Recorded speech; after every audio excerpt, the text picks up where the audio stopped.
Hi friends, it's Andrea over at Sewspire. I got a great episode planned for you. We are going to draft a pattern for and stitch up 2 jelly vinyl pouches.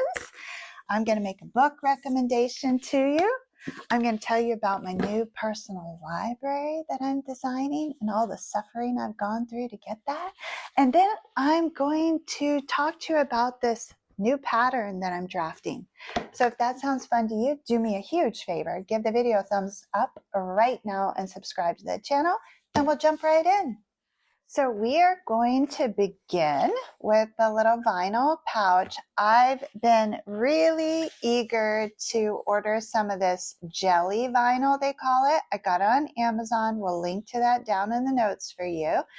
So this jelly vinyl comes in a ton of colors. I ordered pink and blue. I already worked with the blue, so I thought it might be fun to work with the pink now. And my favorite color combination as of late has been the pink and the peach. So I thought that would be nice. Basically, we're going to make a pouch that matches my dress. So you can draft this pattern on paper for the first time. I did, and then I placed that paper pattern under this vinyl, which you can see is transparent, and cut that out. After doing that, I felt like it would be just as easy to cut directly on the vinyl. So that's what we're going to do together. And this is the packaging information for the vinyl that I am working with, and I'll link to that down in the notes for you in case you're interested in getting the same kind. I cut out 2 pieces from that measure 10.5 by 8 inches. If you would like to draft your pattern from paper first, you could easily do that with an 8.5 by 11 inch piece of printer paper. And now what I'm going to do is notch out a 1.5 inch corner from the bottom right and left hand edges. So I've notched 1.5 inch corners out of the bottom right and left hand corners of each piece of vinyl. Now I want to layer these on top of each other, and using my acrylic ruler and my rotary cutter and my mat, I am going to angle 1 inch in from the top edge down to that corner, and I'm going to trim that off. And then I'm going to do the same thing on the opposite side. I'm measuring in 1 inch at the top and placing that ruler right on that cut edge where the corner begins. So this creates a little interesting angle here on the side. Now the next step in this process I learned from another YouTuber whose video I will link to down in the notes, and she also offers a free zipper pouch pattern using a similar method. Her instructions are impeccable. So I want to give credit where credit is due, but I thought I would simplify this process for those of you that are new to sewing or visual learners like myself. So the next step here is to line up those edges of both pieces perfectly. Bring in your ruler and you're going to trim away that little bit of excess there on your notched corners. You want this to be nice and straight. And this is just a very scant amount of material, but it makes a huge difference in how the corners come together. So now you will just flip these and do the same thing. So you're just lining up these sides and then bringing in that clear ruler.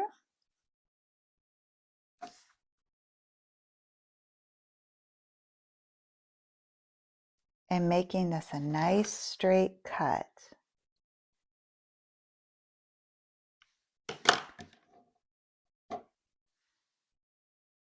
And that's all you're removing.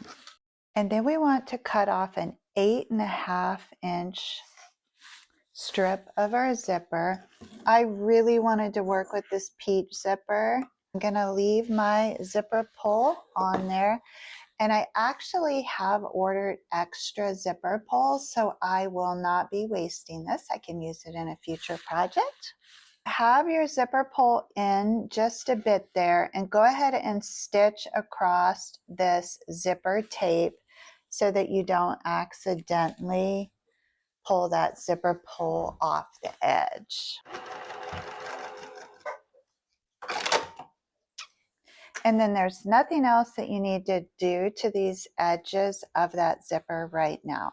So open the zipper just a smidge, position that right side's facing down across that top 8.5-inch edge, the one that is opposite of the notched corners, and using a 1/4-inch seam allowance, stitch all the way across.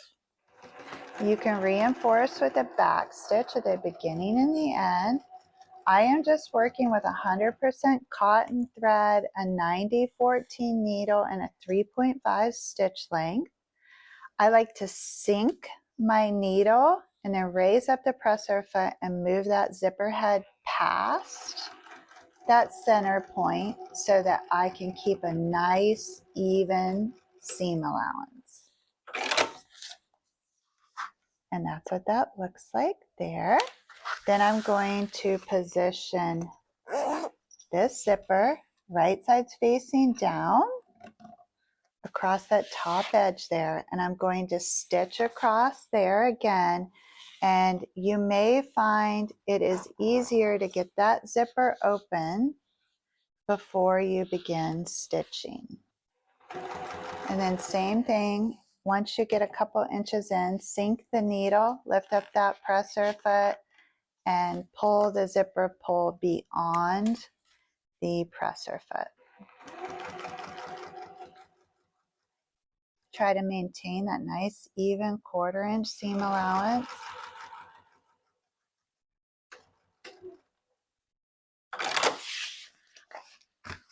And that looks great. I just love the peach and the pink combo. It's so fun. Now the next step in the process is to top stitch here right along the zipper. So press the vinyl on the underside so that it's going towards the base. And just come in with a very scant 1/8 of an inch seam allowance to hold all of that vinyl and the zipper down with your top stitching. And you can see how beautifully this vinyl sews. So any odor or scent that may be coming off of this, chemically smell is the best way to describe it, I think might be okay in exchange for the ease of stitching with this. Oh, beautiful. Okay, so I always like to check the zipper and it functions beautifully. Here's what it looks like on the underside. So now you need, again, your zipper open just a couple inches there, and you're going to turn this wrong side out, stitch across the base using a 1/4-inch seam allowance.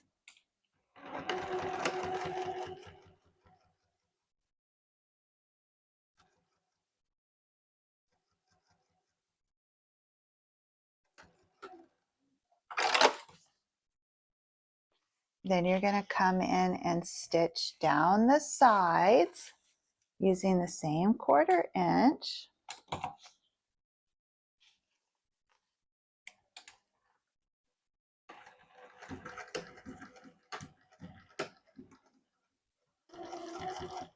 And you should be able to stitch right through that nylon zipper. If you have any problems with that, just go slow and hand crank if needed.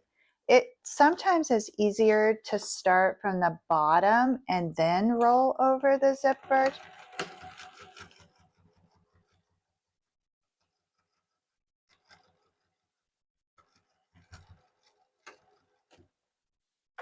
And then it's okay to trim this up to the 1/8 of an inch. It's so fun to cut this jelly vinyl. I've been waiting a long time to work with this, and so far I am really pleased. All right, hopefully you remembered to leave the zipper open a bit so that you can now open that even more. You're going to reach inside and align the side seam with the base seam. Then using that same 1/4 inch, stitch right across there.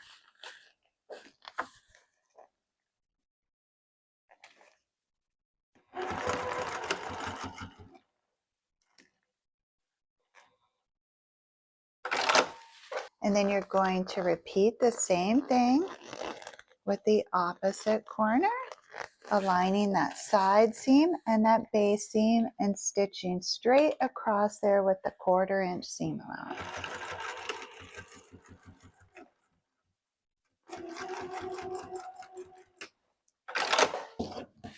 And then trim that up to the 1/8 of an inch. The vinyl is non-fraying, so you don't have to worry about these raw edges. That's one of the perks of working with this. All right, then we want to carefully turn this right side out. And you can see what a beautiful corner that process nets you. Okay, then as you get up here to the zipper, you're going to want to get that zipper pull out of the seam there. There we go. And then very gently push up on that zipper. Don't put too much pressure on that zipper end yet. Okay, so here's what we have right now. And this would be fine, but the proportions are a little awkward. I think it's a little too tall. And we did not finish our zipper ends. So over time, those would become compromised. So what we are going to do with this now is we are going to fold over that top edge 1 inch. And this would be a great time if you did want to use clips. Just be mindful that the clips can leave little divots in the vinyls. So I don't recommend leaving this sit. Go ahead and clip this down your 1 inch and then get the project finished. So I like to clip the corners first and get those nice and even.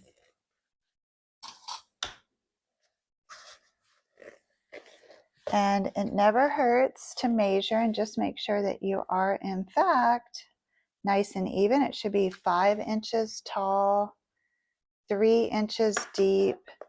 Across the base there is 6.5 inches, and across the top is 8 inches. Okay, so once you have that zipper tucked down in there approximately 1 inch, then you're going to put this up on your machine deck and stitch all the way around that top edge to create a nice recessed zipper. So I like to start as close as I can to the side. And I do not back stitch on this because it will create a little bit of bulk there on the thread. I'm just going to overlap the stitches as I come back around. And I'm just lining up the right hand edge of my presser foot with that top fold of the fabric. Just go nice and slow, stitch straight, and take your time as you come over that side seam. You should definitely be able to clear it though without any problems. If your machine is struggling at all, go ahead and hand crank, but you could see I was able to stitch right through that.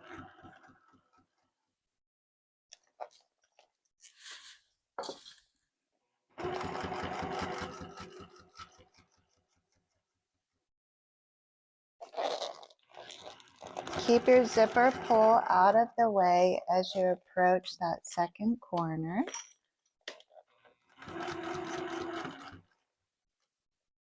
And now I'm coming up on the area where I started. So I want to get this origination thread nice and straight. And I'm just going to come in right on top of that stitch line, like a perfect landing. And I'm going to come over 3 stitches and then stop sewing. And in my opinion, that leaves a much nicer finish than back stitching.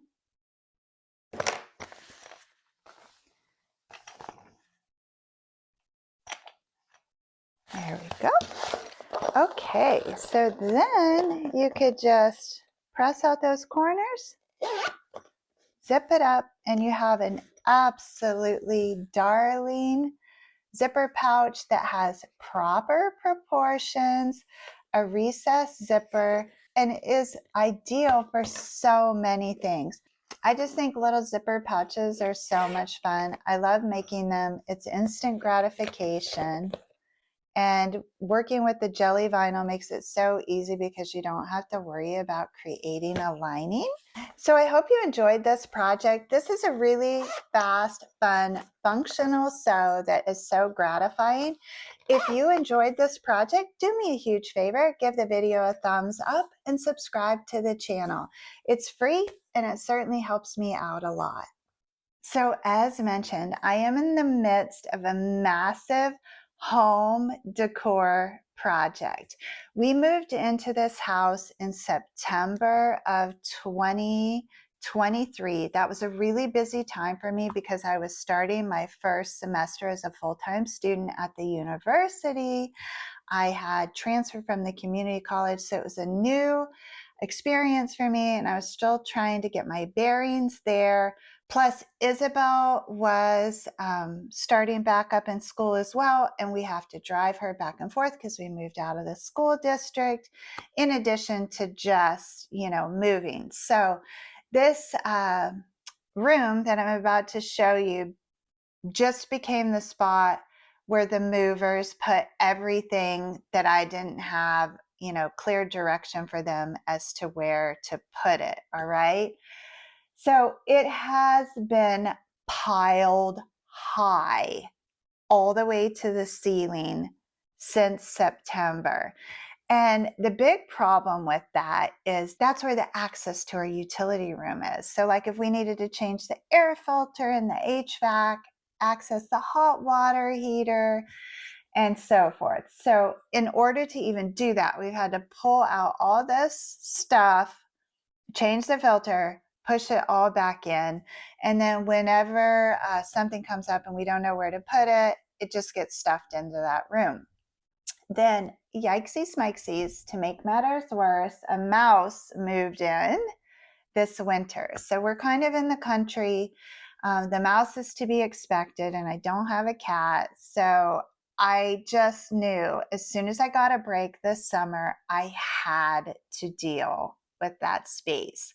So I want to explain a little bit about my strategy, because this room, even though it's like about 10 by 10, that's 100 square feet of stuff because I had it piled to the ceiling, which, some might argue is also a fire hazard. So my strategy, how do you take on something like this, right? And I knew that there were things in there that were important to me. So I knew I did have to sort through it, but I also knew that there was nowhere else for me to put this stuff. The rest of the house is already set up. So I have nowhere else to put this stuff if I am going to keep it. So I needed to work it into the space. So how do you go about doing that? So because I had nowhere to stage the stuff, right, I rented a U-Haul, and I think it was a 10 by 15 U-Haul that we rented. I pulled it up as close as I could to the basement, and I did the 3-method sort, which lots of organizers recommend. There was the keep pile, there was the donate pile, and there was the this is obviously trash. Now, I tried not to put anything in the landfill that actually couldn't be reused, but the local charities in this area are actually like getting pretty particular about what they would take. So this is where I think this method is called the Swedish death cleaning method, and you can search that on YouTube and find lots of videos that explain it. But in a nutshell, if this thing will not bring your family joy after you're dead, you need to say goodbye to it. So my mother-in-law passed away almost 2 years ago, and it was really eye-opening to watch, her children have to sort through her things, and really how kind of painful that was, and a burden.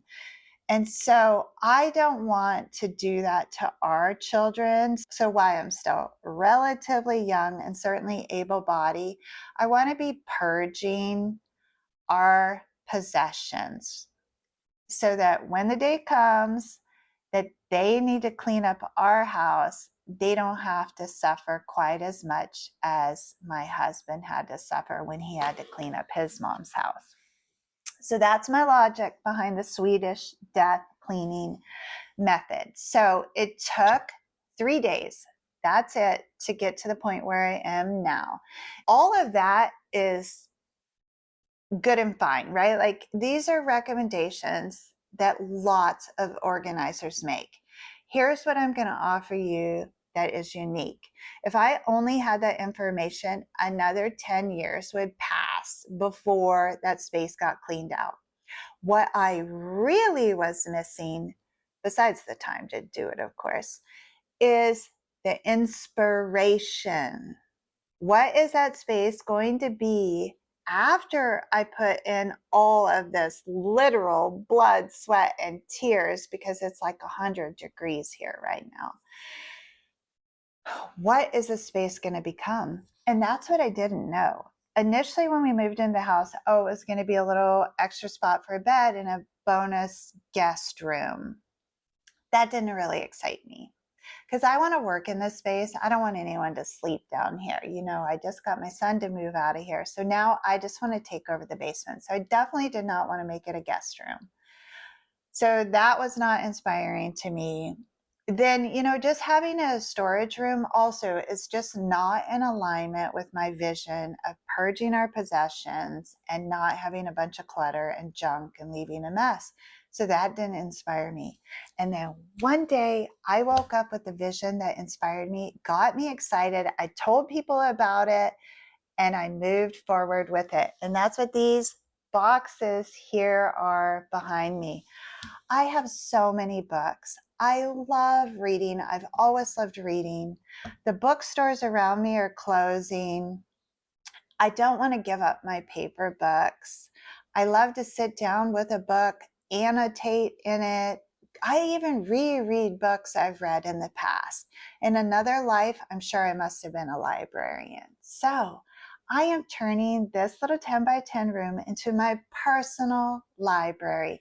And so these here are bookcases with glass doors, and I am going to create a little reading haven that is just for me. So that was the inspiration that I needed to help me slog through 3 brutal days of sorting through memories and junk, and spiders were in there. And yes, I did find some mouse poo. It wasn't as bad as I thought, though. So it must have been a tiny mouse, and he didn't want to live in there either. So my mission is nearing completion.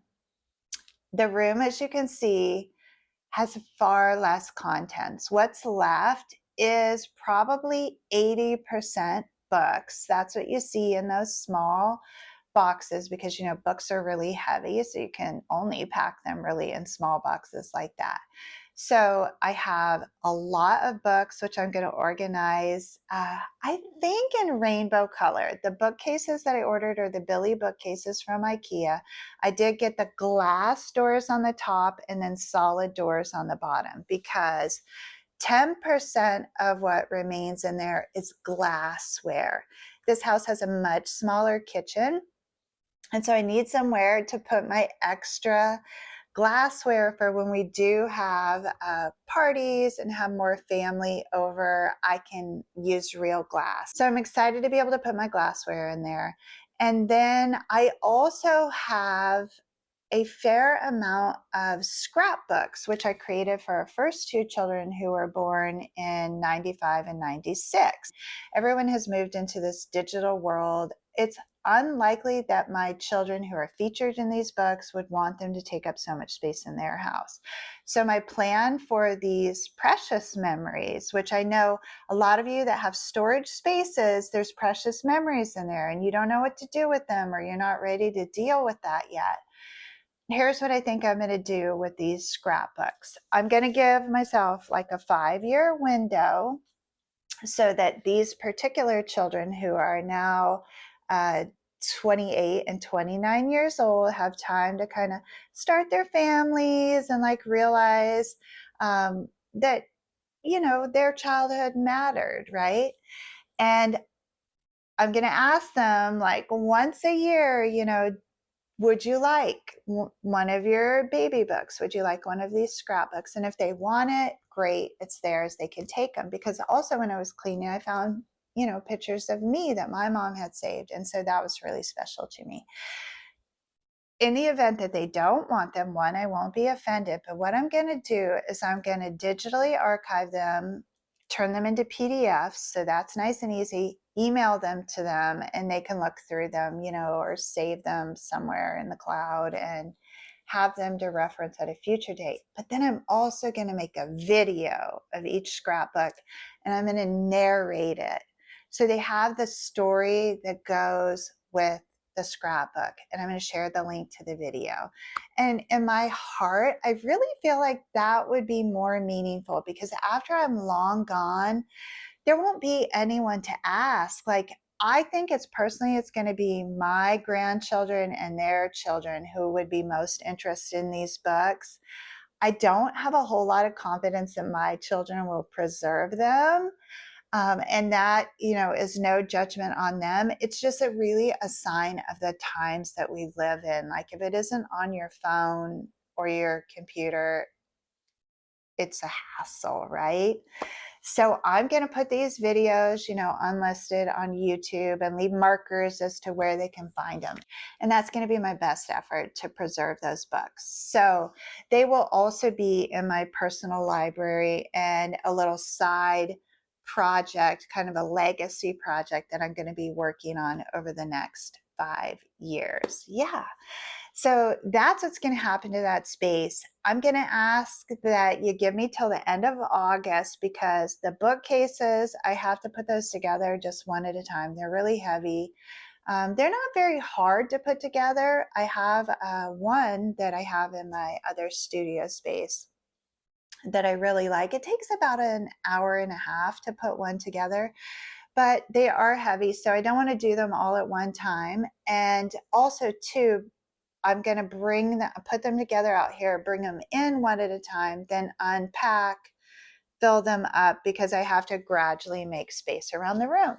So that's how I am tackling what otherwise was a nightmare of a space and turning it into something that's going to bring me years of personal satisfaction and enjoyment and hopefully a lot of peace as well. So you can look forward to seeing my finished library somewhere around the end of summer. Speaking of books, I do want to make a recommendation to you because one of my personal goals for this year is to regain that vitality, health, and well-being that was compromised during the pandemic, and I went through a 2-year separation and then a reconciliation. So there was just tons of stress. I know many of you were in the same boat. So I see you, I hear you. I'm sending you so much love and compassion. And that's why I want to make this recommendation to you. This book is fascinating. If you are at all interested in biology or well-being or nutrition, I think you will love this. The title is Good Energy. It's by Casey Means, and it has a gorgeous cover too. That's always nice. I could only find it on Amazon, so I'll link to that down in the notes too, but a fascinating read. If you do get the book and you'd be interested in like having a little book discussion, I would be thrilled to set up a Zoom for us and we can chat it up about this book. So just let me know in the comments if a book discussion group is something that would interest you all. I'd love to host that for you. Okay, and then the last thing that I want to talk to you about or share with you today is the next pattern that I'm going to be drafting. I'm going to go about this in an unusual way. When I was cleaning out the storage room, I came across another huge stack of bags that I have made over the years. And in there is one that I crafted from a commercial pattern. If any of you happen to recognize this style or you own this pattern, I am super interested in repurchasing the pattern. I've never been able to find my original version, so I think it must have got thrown in the trash, but I think this bag is genius. And it is so intriguing to me because normally I can see something and be able to kind of break that down in my designer brain there and know how it comes together and I can recreate it. This one is baffling to me. Yes, I sewed it, but I have no idea how it came together. So let me show you what it looks like. And keep in mind, it was all crinkled up in a bin, so it is wrinkly. And I'm not going to take the time to press it because I'm going to take it apart. So what is so super cool about this bag is on each side is a compartment that has a magnetic snap closure there, and there are pockets inside of there. Then in the center here is like this little mini duffel bag compartment. So this to me would be the ultimate gym bag. I don't know if I mentioned it to you yet, but as part of my vitality and wellness plan, I have hired a personal trainer and I go to the gym every Tuesday and she kicks my butt. In addition to my yoga practice, which is really now at this point very enjoyable to me, but was not enough to help me meet the goals that I need to meet. So yeah, I want to sew myself one of these bags to make going to the gym and training a little less painful. I'll be sure to let you guys know when it's no longer painful, but right now I'm in the painful part of that. She assures me it's just my mind making it painful. But I'm going to keep at it because I really am committed to the vitality. So this is going to be my new gym bag. But the great thing for you is once I dissect this, I am going to simplify it. And then I'm going to create a Sewspire pattern out of it. And I will be sure to let you know when that is ready.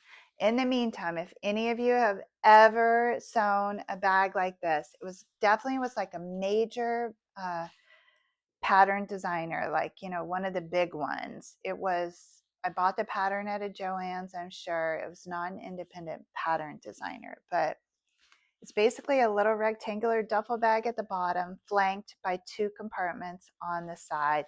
And I just love it. And so I'm going to recreate it. Now, let me tell you a little bit about the process that I'm going to use to recreate this.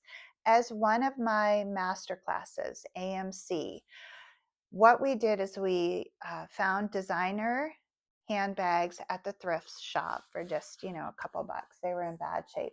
And we dissected them so we could see what's on the inside. And then we drafted patterns from that and remade the bag with our own improvements. So that was a really valuable exercise, because you might be surprised what's on the inside of a Coach or a Michael Kors. Yeah. So we learned a lot through that process, but that's what I'm going to have to do with this bag here. I'm going to carefully pick apart the pieces and then draft a pattern and resew it. Again, I'm going to simplify it when I resew it so that I can write a pattern so I never forget how to make it, and again can share with you all. So if you want one, you'll know how to make it too. I'm sure there'll be a video tutorial for that as well, because there are some angled pieces here, and I know it was a really clever construction method. So what I'm going to do is actually video record the taking a part of it so I can reference that in case I need to, if I get lost with the pattern pieces. As I free each piece, I'm going to put a Post-it note with all the details of that piece on the Post-it note and attach that securely. I'm going to put the measurements. I'm going to put a description of where it came from. So this process realistically is going to take several weeks, if not potentially months. So I'm aiming to have this whole process complete by the end of the year, and really looking forward to giving the bag a name, showing you all how to make it, and of course using it. Let's see, it's July, so really I think it's safe to say I should have met my physical fitness and vitality goals by the time this bag is ready. And then hopefully my mindset is such that when I'm headed to the gym, I'm like, yes, not no! But you know, it is what it is. So let me know down in the comments if you're kind of at the stage of life too where you're trying to take ownership of your well-being. You could use a little more vitality. Check out that book recommendation I showed you, Sew a Vinyl Pouch, and I'll be looking forward to seeing you next week for another episode of the Sewspire Variety Show. Thank you so much for joining me today, and until we meet again, please know the creative genius in me will be celebrating the creative genius in you. I hope you have a beautiful week, and I thank you for spending this time with me today.